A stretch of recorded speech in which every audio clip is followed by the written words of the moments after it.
مستهدفة دبابة.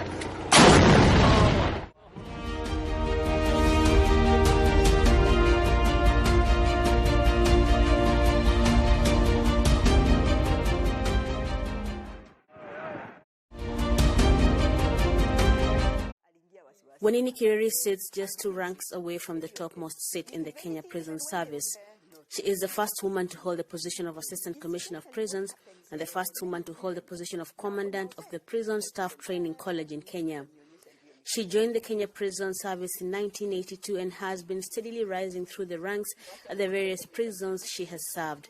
She considers her second stint at Langata Women's Prison, situated in Kenya's capital, Nairobi, as a turning point in her career and the beginning of her legacy in the prison system.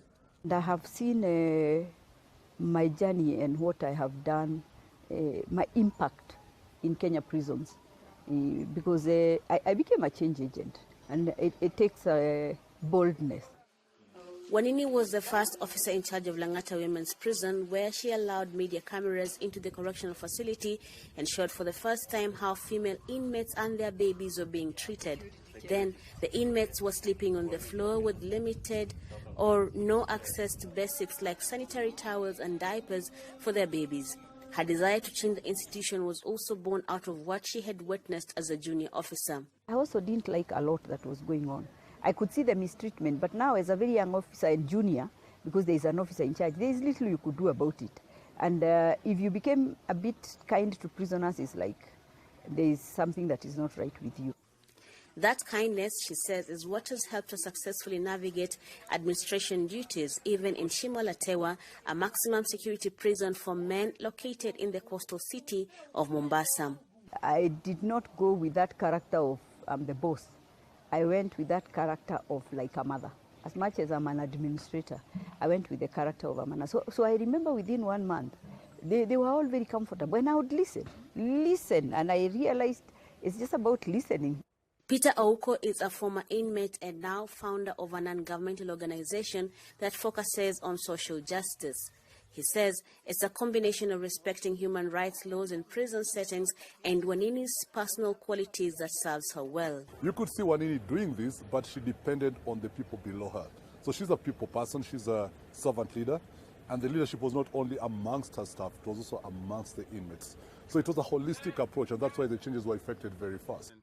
Vincent Mapesa, a long-serving prison officer, echoes his sentiments.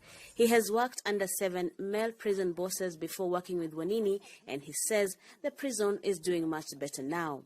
It is the conducive environment that she has created among our officers. No discrimination. It depends with your ability and your passion on work. And she values every officer under her. So that's the biggest difference, which is different from the former men that we were working under. Wanini is hopeful that she will continue to climb the leadership ladder and maybe one day lead the entire Kenya Prison Service, as she urges other women not to shy away from taking up leadership positions and challenging themselves. Brenda Mulinya for VOA News, Nairobi.